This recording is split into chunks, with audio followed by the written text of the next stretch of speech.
Welcome back to Good News, Bad News, the Libertarian Christian Roundtable, where we discuss the latest news of the day and give you the Libertarian Christian perspective on it, or a Or at Libertarian least Christian some kind of perspective. perspective. Yeah, and Yeah. and Who yeah, knows with what it's with going to be today? with lots of humor and cigarette lighters, and apparently, thank you, Matthew. This is my torch. Your torch. So I have tonight, a black flashlight. tonight we are going to talk Try that. about all kinds of things.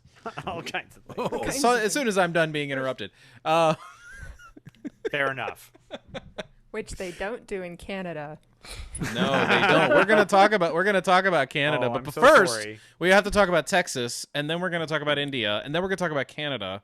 So Norman, Talking what's about the world. what is going on in Texas that we need to talk about this week? I think there's a couple of interesting things that are happening right now. I mean, throughout the world of COVID, shall we say? As we all know, we've been now in the pandemic stage for a little over a year, depending on how you count it. And there are a number of kind of odd things going on in the world. In the United States, at least, we are seeing that. Fortunately, I mean, and perhaps it could have been different, but it seems that. In fact, Texas, which has relaxed a lot of restrictions, has actually been faring relatively well through this latest phase of the pandemic. That I'm sorry. What? I know it seems kind of crazy to imagine. I thought the governor Impossible. opened the border so that the virus could invade. The disaster that they said was going to happen has not happened. And in fact, now it's to the point where enough weeks have gone by since these restrictions have been released that even if there were the lag time needed in order to get there, it's not happening. So it seems like maybe people are actually being like, okay, yeah, if you allow more freedom into it, people are going to be personally responsible, and they're gonna, they're gonna have an easier time of handling these problems. Wait. So you're saying that people have an incentive to take care of themselves? Yeah, they just might. Shocking. And Wow. as opposed to frankly what's happening in Michigan, where it's kind of What's we're happening? seeing we're seeing new spikes. In fact, despite the restrictions overall, it's almost as though when you place orders and restrictions upon people that brings in some resistance, and thereby you might end up making more mistakes than you would otherwise. It's almost as if you're saying that a central government can't foresee all of the implications of their decisions. And Exactly. or- Exactly. And that kind of leads though to the next piece, which is a little perplexing on some level, and that's that of India. India is now hitting a new surge of COVID, unlike almost anything we've seen throughout the pandemic thus far. To where they're reaching near all-time highs of daily incidents and whatnot, and now there's pictures of funeral pyres of many bodies being burned. Really? Yes. This is sort of this is historical. They've done this in India for some time. Wow. It's a thing, but they're having a lot of problems over there, and to the point at which, even though India actually has a fairly robust manufacturing structure for making a lot of these vaccines, we're actually shipping vaccines back to them. In fact, I think it was just today, that even President Biden announced that a number or some large quantity of AstraZeneca vaccines were going to be sent over there. And I'm not sure if they were originally made there and are shipping back, or what's the whole deal with that. I don't know all those details.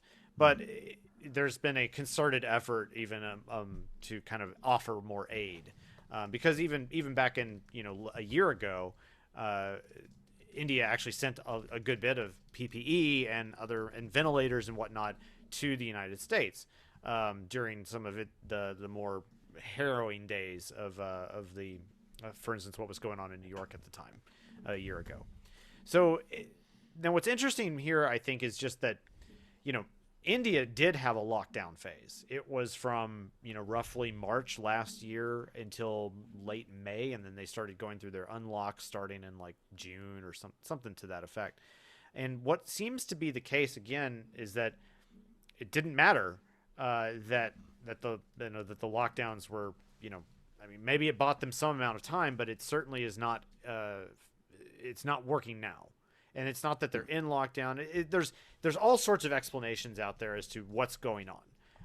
One thing does seem to be most certain about it, though, and that is that it is not merely it's not merely one cause, and it's not merely going to be one solution, of course, but the one major cause appears to be that the mutation variants of SARS-CoV-2 are particularly problematic. What's called the B117, I think, yeah, B117, which is the first identified in the UK, has been a big deal. And then the other one is, let's see, that was the one called B1354, I think is what it was. At any rate, there's a number of variants on the loose. That was the one that was discovered in South Africa. And please forgive me, Internet, if I got that wrong. I was pulling it from memory. When are we gonna have to deal with the B-52s again? Oh, well, hopefully never, because that music is long dead. Just be I mean, yourself. But yeah, I I got know it. that. I know it hurts. It hurts, but there you go. But I think what's interesting here is that, you know, it doesn't see the status lockdowns have not been the answer. It didn't kill everything. Right. The closest thing we have to a good answer is putting in the work and letting good science be the result.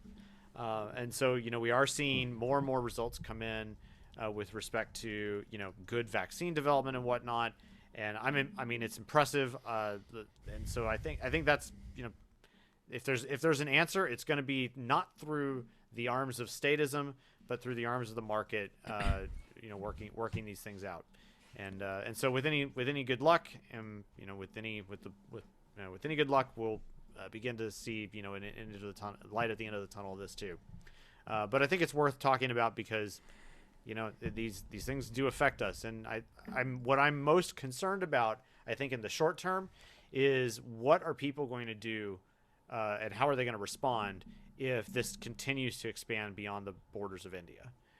You know, China's just a hop, skip, and a jump away, and it doesn't take long for in today's modern economy and the modern world for this stuff to spread. So we know that B117 is already present in the U.S., and there's some speculation as to whether that's part of the problem of Michigan, in fact. But I guess the interesting thing is you can't just count on statist lockdowns and mandates to solve the issue. You just can't. Why is that our immediate knee-jerk reaction by our government to seem like that's they're doing something bad? Everybody stop everything now. Because to them, they see a nail and they have a hammer. Yeah. They do not see see something. it. And, well, and they can't sit around and do nothing because then it looks like they are useless. And they Well, can't then it looks like they appear to have be a useless. Then it looks like they have a hammer and they're just choosing not to use it. So Yeah. it's very much Perverse an optics. incentive. Yeah, it's a huge optics sort of thing for them because the more they have, like you just said, Doug, they have to look like they're doing something. And whereas, you know, amazingly enough, if you kind of sit back and, you know, provide like if there's anything that can be done, provide information. You know, that's let that flow freely. I think also, I mean, from the government's perspective, obviously they're like, oh, something happened. We have to solve this problem.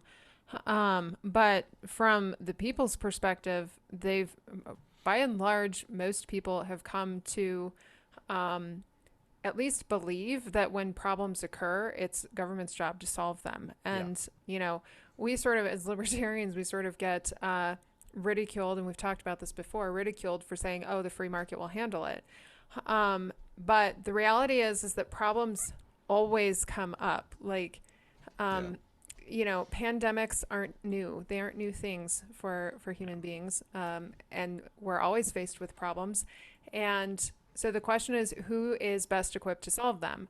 And I think that the state has demonstrated that it's not equipped to solve the problem. It doesn't mean that we have to call the problem a hoax or anything like that. They're just not capable. And the other thing that I wanted to bring up about, you know, the differences between Texas and India and Michigan are so much more than just lockdown or not, right? Yeah. You've got completely different environments between Texas and Different India. cultures. You have different cultures. You've got the caste system in India. You've got Caste system in Michigan too. They're pretty terrible. I've been to Michigan. As an Ohioan, I have to hate Michigan. That's all I'm saying. Oh, okay. Yeah. Well, you've got all of these different factors that are, look, it's a multifaceted problem. And, even with the lockdowns, there's a tendency to care less about yourself because you're locked down and in your home, and maybe not taking care of yourself just because, you're isolated. So there's the psychological factors as well.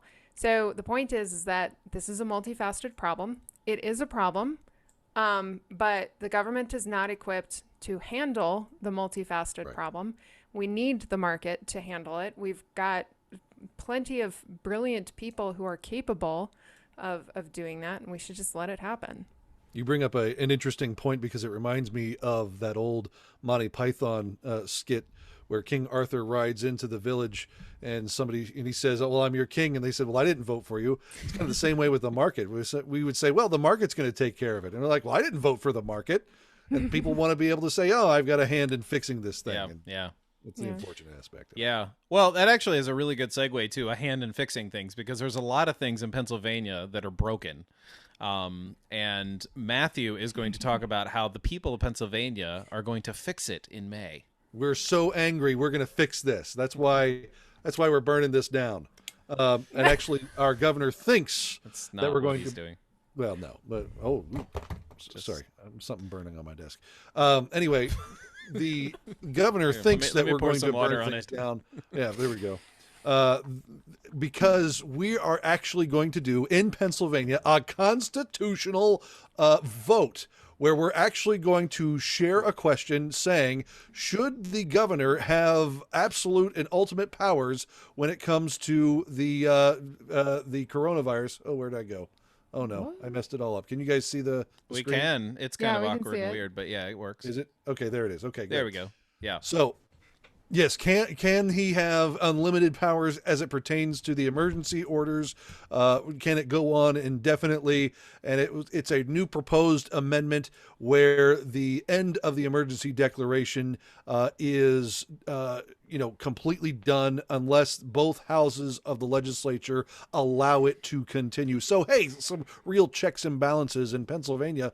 And the governor is saying, question, is this necessary? He's saying no. The law already includes a way for the General Assembly to end the disaster emergency, which they've It does already not. tried that. Well, no, it does. They've already does tried it? that. They went through that, and because of politics, it was struck down on procedural grounds. So your freedoms are at risk because of procedural rules within the legislature. It says it forces partisan politics in disaster response. I think I would be okay with partisan politics as long as it's the difference between a totalitarian state or a constitutional republic. That's the kind of partisan I'm willing to play. Yeah. It slows down or halts emergency response. It doesn't if the governor feels like, oh, I need to go to this flood and fix it. You can go and fix it. He just can't make it a continuous thing where he's always trying to fix it and it makes it worse. And the last is that it could cost Commonwealth taxpayers millions of dollars. And I just find it funny. That's even on his plate. Yeah, Or that's a- like, put that back liberal up for a Democrat, second. just to hear a liberal Democrat say, "Oh, it's going to cost millions of dollars." Yeah, no, Sounds that's like crazy. a throwaway line. When the Oh, yeah. alternative is that letting him have that much power might cost billions of dollars. Billions. and Right. Yeah. It's like, oh, it's going to cost, but the alternative is, yeah. So here's what's interesting to me about this is that the whole forces into partisan politics, as if that didn't already exist. I know. I mean, come on. And I'm like, here's the question that we non-starter. here's the question that we always ask, which is, what sort of laws would you write to make sure that when your enemies are in charge, everything's not going to go completely crazy? And it's Right. like, do they not realize that the next pandemic could have a Republican governor who does worse things, I mean, or whatever, Could be. like, or a Democratic governor who's not as well intentioned as Wolf, as they might consider him, that is a perfect to me argument to continuously make to Oh, people yeah. who still have trauma from Donald Trump to say, well, do you want Donald Trump making those decisions for you? Well, no. Well, then why would you want Biden to make those decisions for you? Yeah, or right. Obama or Bush or whoever or me? I don't know you from Adam. What Sorry. if it was Ken Ham? What if Ken Ham was president? Ken Ham loves us all and fix it. All Oh right. my gosh. Where Carrie. on earth did that come? Oh, Adam. Got Gary. it. Well played. Well played. Well played. That's good. Like virtual Oh. fist bump. So the governor thinks it's going to cost millions, as if his own actions did not already cost millions. Yeah. That's the other thing. Yeah, And- exactly. And hundreds of millions, really. I mean, people's lost jobs, and of course, now they're all going to get minimum wage jobs. And I'm that sorry, pay but lost $40 lives or as something. well, because the elderly issue is still a big issue in Pennsylvania. I Yeah. mean, the man directly sent COVID patients into nursing homes, and it killed a ton Yeah. of people. That was the majority of the people that we lost. No, Matt. The virus killed them. It wasn't the governor. No. And I want every Pennsylvanian to stand up and at least use the ballot box, at least for some kind of constitutional Yeah. good, and to provide some balance to the powers here. Even though we Yeah. don't think they should have that power anyway, let's Well- at least move the yardstick down to the place of freedom Yeah. just a little bit more. Well, America needs more people to stand up for their constitutional rights.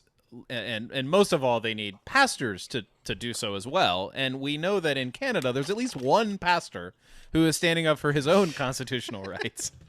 Yep. Matthew, were you shooting me or Carrie? No, I was just, saying, he was hey, brandishing if we his had nerf. better weapons, we'd be able to defend ourselves against the Nazi state. That's all I'm saying. The Nazi state. I want a Nazi Canada. state. I want to not see the state. I want to not see the state. That's very brilliant. good. I love it. That's too close. that's That's an unfortunately good pun. I'm not sure It that's is. That only works in English, folks. That only works in English. Not. All right. So see. Carrie's going to tell us about the pastor who confronted police. Yes. Okay. So this was in Calgary. The first video that actually went viral was right before Easter. The pastor's name is Artur. Artur Pulaski. And he's Polish. And what's interesting about Really? him? With a name yeah. like that. Big reveal. Yeah. Wow. At any rate, so he actually grew up in Poland when it was occupied by the actual Nazis, by Nazi Germany. And so he knows a little bit The about National Socialists. I just Yeah. want to make sure everybody Actual- remembers. Yes, it very much Socialists. needs to be called National Socialists. Socialists. National Socialists. Okay, thank you.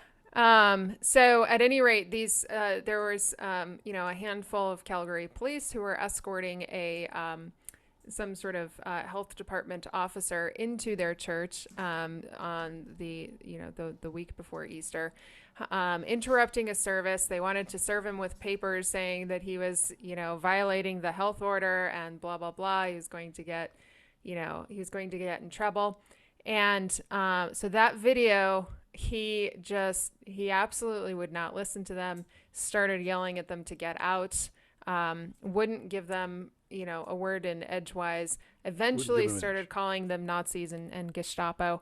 And they eventually left. Like, he didn't get violent, but he was loud and he put his foot down and made a statement. He gave them the And- boot. Yes. Well, he And calls it a they tongue left. lashing. He says that tongue lucky they lashing. only got a tongue lashing. Yeah. Oh, wow. So that's the one that went viral. So if and they're they- in Canada, is it like mild insults? Is that what? Hey, I really don't. Sorry, we respect should let Carrie you finish the doing story this. here. We're interrupting Sorry. before she's Good. done He here. apologized afterward. Oh, I'm sorry. So, yeah, at any rate, they weren't apologetic on the first go around, but this happened again. They came back this past Sunday, and it was the same deal. They had a group of Calgary police officers who were trying to escort the same health department person, woman, and she wanted to serve him with papers. And so at any rate, they took the papers and he gave them a litany of reasons why they were out of order, why they were violating the law. And again, started yelling at them, telling them, get off the property. You guys are Nazis and not letting you in. And so they did another walk of shame.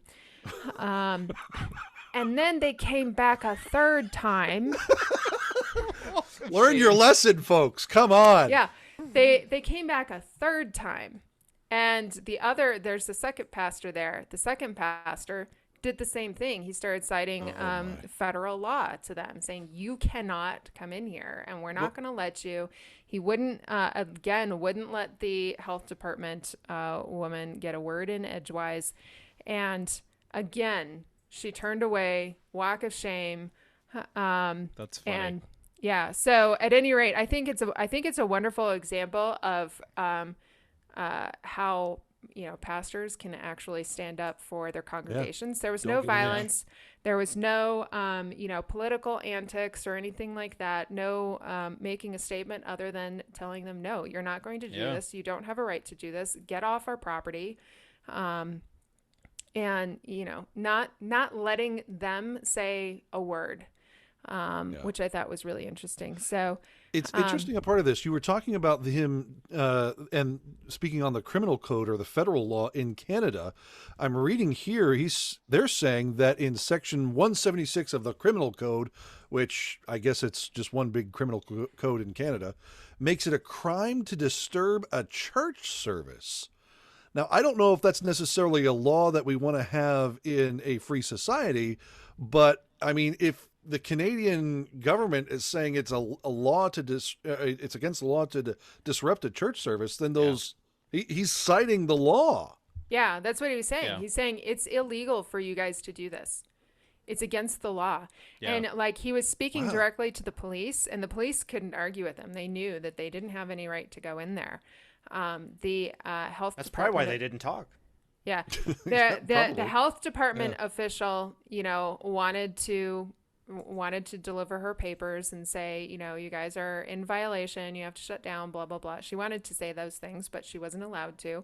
She was not allowed to speak.